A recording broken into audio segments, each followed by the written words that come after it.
Bienvenidos, soy Óscar Valladares y esto es Informe Extra. Empecemos con las elecciones federales de Alemania, proceso electoral en el que los democristianos han quedado en primer lugar, seguidos de la derecha dura de Alternativa por Alemania. En tercer y cuarto lugar ha quedado el oficialismo, los socialdemócratas y los verdes. Vamos con el informe. El líder conservador Friedrich Merz se impuso en las elecciones generales de Alemania, consolidando a la Unión Democrática Cristiana como la principal fuerza política. Sin embargo, la formación de su gobierno dependerá de su relación con el partido de derecha AfD, que obtuvo su mejor resultado histórico con un 20.8% de los votos. El canciller saliente Olaf Scholz y su partido socialdemócrata SPD sufrieron una derrota histórica con solo un 16.4% de los votos, el peor resultado del partido desde el siglo XIX. Merz deberá buscar alianzas, siendo la más probable una coalición con el SPD, aunque las diferencias en materia fiscal e inmigración podrían dificultar las negociaciones. La administración de Donald Trump ha insinuado su preferencia por la participación de AfD en el gobierno, con el asesor presidencial Elon Musk instando a los votantes alemanes a apoyar a la derecha. Además, el vicepresidente estadounidense J.D. Vance sugirió reducir la presencia militar de Estados Unidos en Alemania si el país no flexibiliza sus leyes sobre libertad de expresión, un punto en línea con la agenda de AfD. Merz ha rechazado cualquier alianza con AfD, asegurando que no permitirá que Washington dicte su política interna. Mientras tanto, Europa observa con atención, pues su elección podría marcar un cambio en la relación con Estados Unidos, en un contexto de tensiones económicas y de seguridad por la guerra en Ucrania y las políticas comerciales de Donald Trump. Como hemos visto en el informe, este domingo se han realizado las elecciones federales en Alemania, que han sido adelantadas, y en este proceso electoral se ha impuesto el partido de la derecha tradicional, ¿no? Los conservadores, los socialcristianos y democristianos. Partidos de la Unión, es la Unión, este partido de dos partidos de tendencia social cristiana. Ahora bien, en segundo lugar ha quedado la derecha más dura de Alternativa por Alemania. Como podemos apreciar en el gráfico, los votantes alemanes se han inclinado por la derecha y como resultado de esto tenemos que el oficialismo ha perdido buena cantidad de votos. Los socialdemócratas y también sus aliados con quienes conformaron gobierno de los verdes. Y por otra parte, quienes fueron parte pues, de esta coalición llamada coalición semáforo, que veremos más adelante, prácticamente han desaparecido del mapa electoral.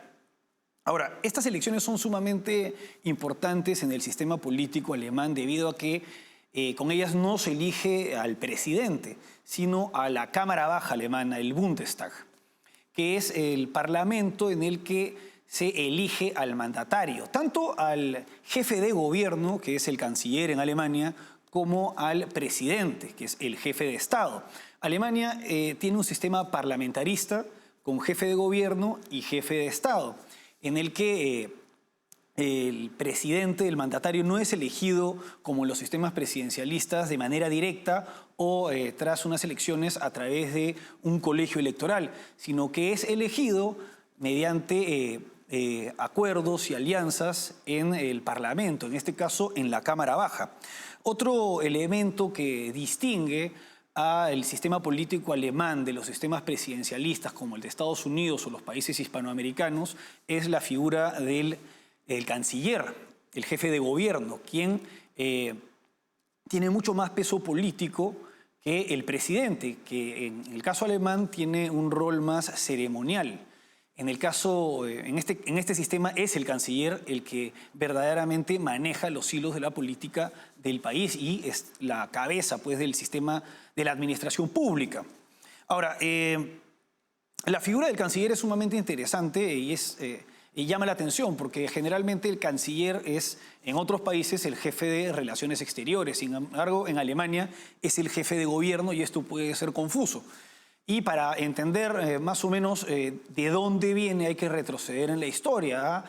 En fines del siglo XIX, durante el reino de Prusia, estaba una figura muy importante de la historia alemana, que fue el canciller Otto von Bismarck, el canciller de hierro.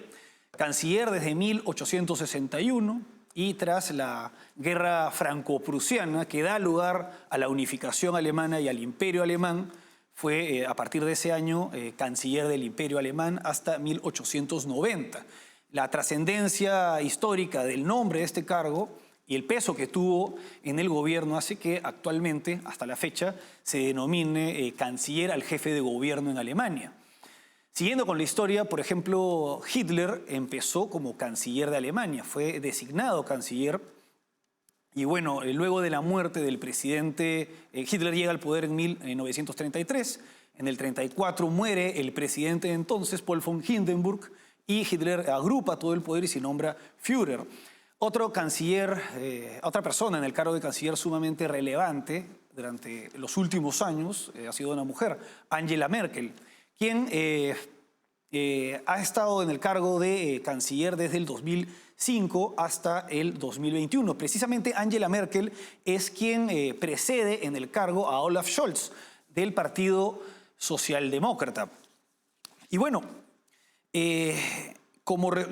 ¿cuáles son los resultados concretamente? Como hemos podido ver, la derecha está en primer lugar y el oficialismo está en el tercer y cuarto lugar, pero acá lo relevante es también la nueva configuración que va a tener el Bundestag.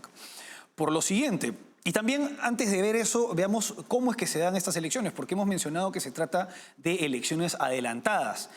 ¿A qué se debe que se adelantaran las elecciones? A lo siguiente. En el 2021, Olaf Scholz es nombrado canciller de Alemania y se conforma una coalición de 3 partidos que se denominó la coalición semáforo. Estaban los socialdemócratas, que representaban el color rojo, los verdes y también el Partido Democrático Libre, que representaba el color amarillo.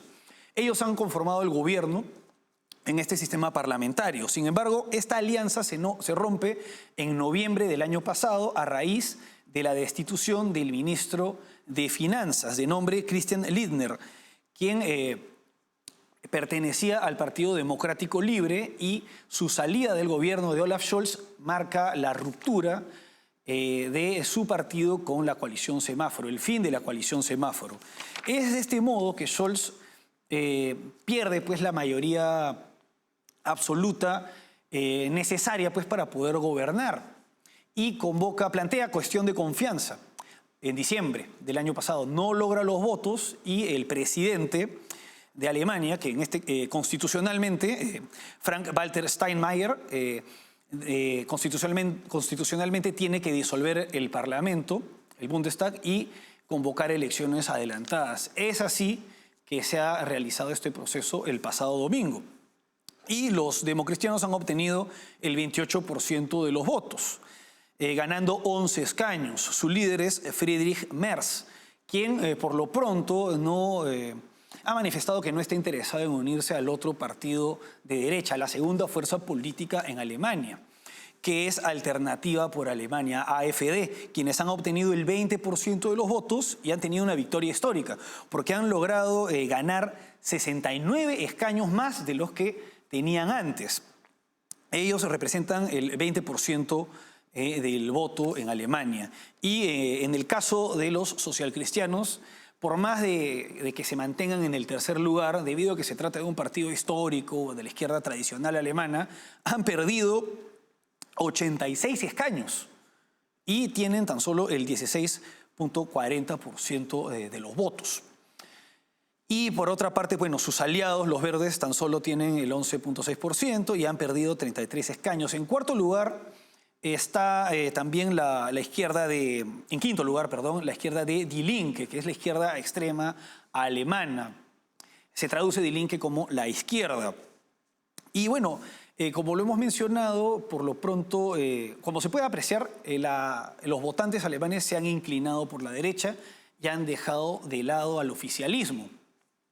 Sin embargo, la derecha tradicional se niega a conformar una alianza con la derecha alternativa, que les permitiría pues, tener la mayoría absoluta para poder nombrar al líder de los democristianos, Friedrich Merz, como canciller, por lo cual se está viendo qué alianza conformará y muy probablemente su alianza sea con los partidos que acaban de salir del gobierno, con el actual oficialismo, lo cual es bastante cuestionable porque se puede apreciar que el votante alemán quiere un cambio en el país y lo que se está viendo actualmente es que se estaría aplicando contra la AfD, la Alternativa por Alemania, algo similar a lo que se hizo con Agrupación Nacional en Francia en las pasadas elecciones legislativas, en las que la derecha de Agrupación Nacional, antes el Frente Nacional, este partido de Marine Le Pen y Jordan Bardella, tuvo muy buenos resultados en la primera vuelta, pero les aplicaron el llamado cordón sanitario, que es digamos, la exclusión, el dejarlos al margen por parte de los demás partidos y al final no lograron tener la mayoría que necesitaban en la segunda vuelta. Vamos ahora a una pausa y regresamos para analizar con más profundidad las posibles alianzas de los democristianos para poder conformar gobierno.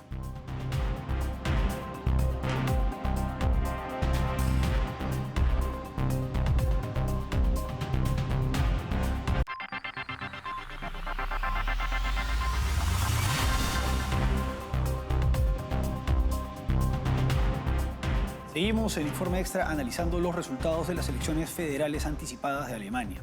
En el bloque anterior hemos analizado el sistema político de Alemania, que es un sistema parlamentario en el que hay un jefe de gobierno cuyo nombre es el canciller y también un jefe de Estado que es el presidente, quien tiene un rol más ceremonial. También hemos visto por qué se dan estas elecciones anticipadas, que se dan con motivo de la ruptura de la coalición semáforo, que gobernó con Olaf Scholz a la cabeza entre el 2021 y noviembre del año pasado.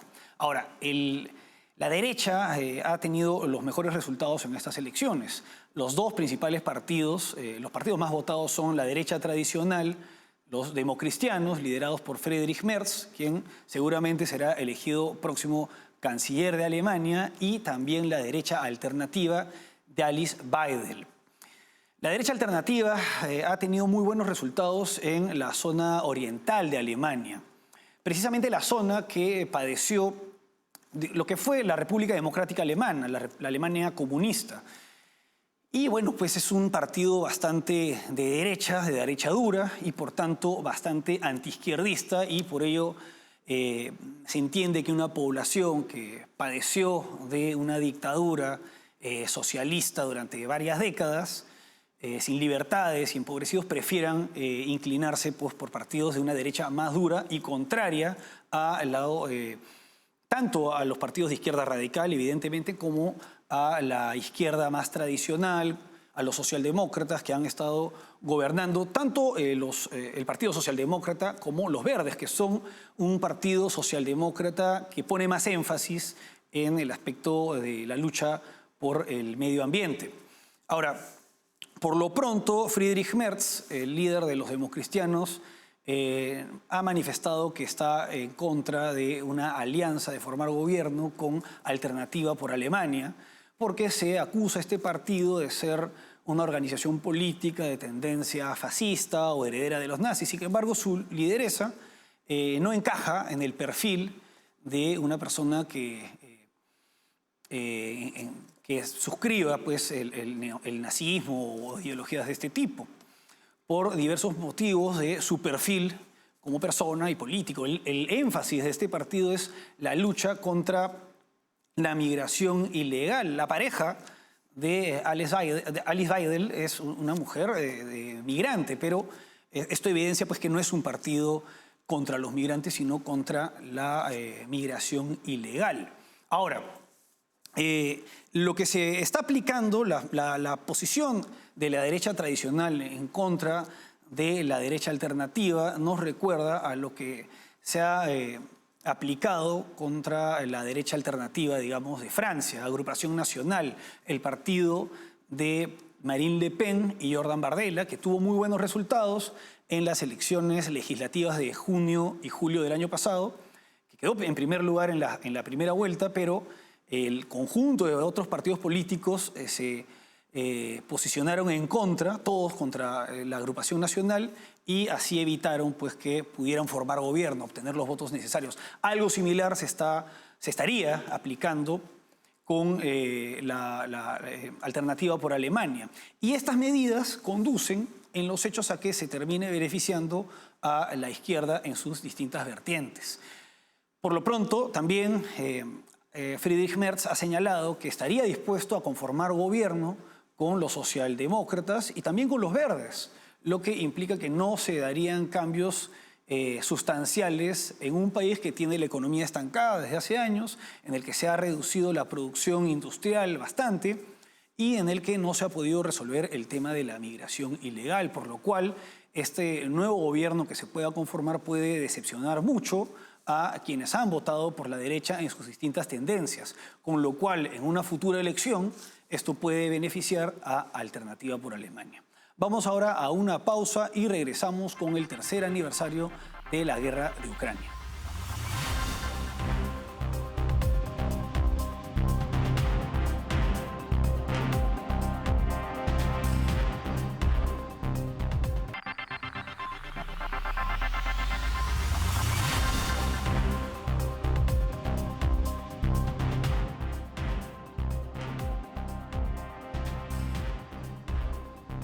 Seguimos en Informe Extra. Este lunes 24 de febrero se han cumplido 3 años desde el inicio de la guerra de agresión de Rusia contra Ucrania. Vamos con el informe. Hoy se cumplen 3 años desde que Rusia lanzó una invasión a gran escala sobre Ucrania, una flagrante violación del derecho internacional y un ataque directo a la soberanía ucraniana. Lo que el presidente ruso Vladimir Putin anticipó como una rápida victoria se ha transformado en un prolongado conflicto gracias a la tenaz resistencia del pueblo ucraniano. Desde el inicio de la invasión el 24 de febrero del 2022, el conflicto ha dejado un saldo devastador, decenas de miles de muertos en ambos bandos, millones de desplazados y ciudades enteras reducidas a escombros. Además, el conflicto ha afectado al mundo con consecuencias negativas para el sector energético y para la industria alimenticia. La comunidad internacional ha respondido con sanciones económicas contra Rusia y un apoyo militar y humanitario sostenido a Ucrania. Ahora, el presidente de Estados Unidos, Donald Trump, ha intensificado sus esfuerzos para buscar una salida al conflicto.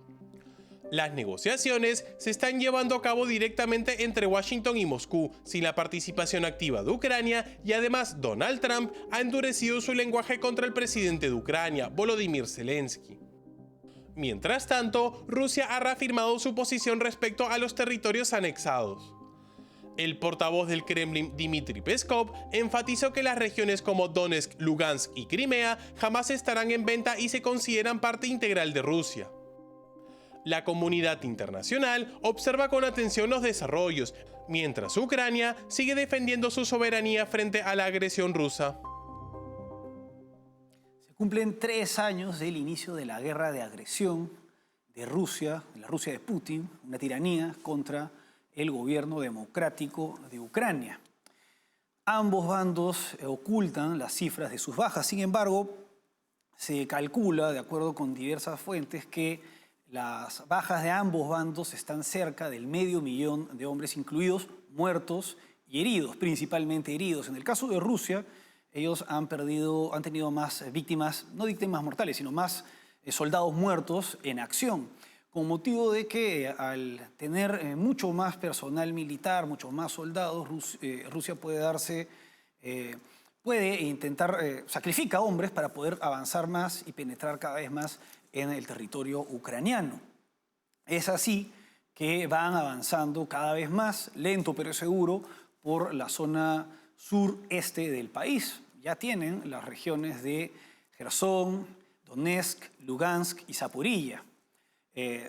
Las zonas que pues, son ricas en recursos y donde han promovido territorios autónomos, supuestamente autónomos, pues, pero son estados títeres de Rusia.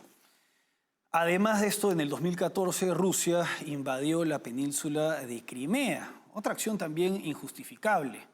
Pero la justificación de Rusia siempre es la seguridad nacional de su país, cuando la amenaza para el occidente democrático es precisamente este régimen expansionista, militarista, que amenaza a la sociedad libre.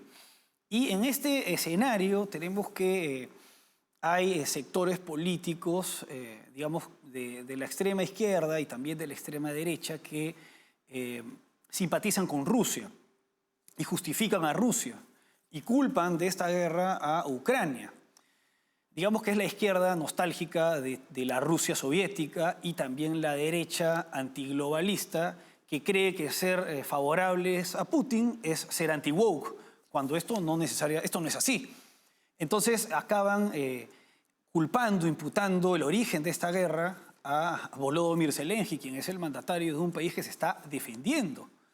Y estamos en un escenario en el que hay una nueva administración en Estados Unidos, la administración Trump, su segundo gobierno, y una de las principales banderas de este mandatario es, desde su campaña presidencial, poner fin a este conflicto. Sin embargo, parece que la intención de Trump es poner fin al conflicto a como dé lugar. Y en recientes declaraciones ha calificado a Volodymyr Zelensky, el presidente de Ucrania, de dictador por no convocar elecciones en la fecha que correspondía. Sin embargo, en Ucrania rige la ley marcial, aprobada por los distintos sectores políticos del país. Y esta ley marcial imposibilita que se den elecciones en un contexto de guerra. Y esa es la situación de Ucrania. No es que Volodymyr Zelensky sea un dictador. Ahora, de acuerdo con el Estatuto de Roma, que califica los crímenes de guerra, los crímenes de lesa humanidad, el genocidio y también el crimen de agresión, si bien Rusia no es parte del Estatuto de Roma, la Corte Penal Internacional ha ordenado la captura de Vladimir Putin por la deportación de centenares de niños a territorio ruso, algo que configura pues como crimen de lesa humanidad. Sin embargo, el hecho mismo de atacar como ha atacado a Ucrania encajaría en el crimen de agresión, que es toda acción militar de un país contra otro que no tiene la finalidad de defenderse. Incluso el hecho pues, de anexar Ucrania antes del inicio de esta guerra y el hecho de ir avanzando, destruyendo infraestructura, afectando a civiles y desatando una guerra que a Rusia en los primeros meses de esta guerra, por lo menos en el primer año, Rusia ha perdido más hombres de los que perdió en 10 años en la guerra de Afganistán, en los 80, durante tiempos de la Unión Soviética. Y al dictador Vladimir Putin no le importa y está decidido, resuelto a poder concluir sus objetivos militares que, de acuerdo con la propaganda rusa, no hay una guerra en Ucrania, por otra parte, sino una operación militar especial. Y esta guerra empezó como una operación de desnazificación de Ucrania. Todas mentiras propias de un régimen corrupto y antidemocrático que es aliado de todas las dictaduras del mundo. Es lo que se denomina actualmente el mundo multipolar. Un mundo que es contrario a la comunidad internacional. En otras palabras, los países pues, de la Europa occidental y las democracias de otras partes del mundo, quienes no pueden ver a Rusia de otro modo que no sea como una amenaza, no solamente para la región, sino para la paz a nivel mundial. Y la guerra va a continuar. Muchos dijeron que muchos no creían que Putin estuviera dispuesto a atacar Ucrania, y lo hizo. Y luego decían que Ucrania no resistiría más de un mes o unas pocas semanas antes de que cayera en la capital, Kiev. Y sin embargo han luchado y la guerra continúa pasados los 3 años. Han llegado a los 3 años.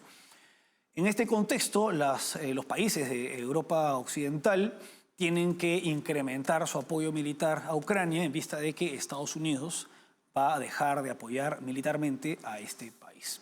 Bueno, eso fue todo por hoy. Hasta aquí Informe Extra. Gracias por acompañarnos.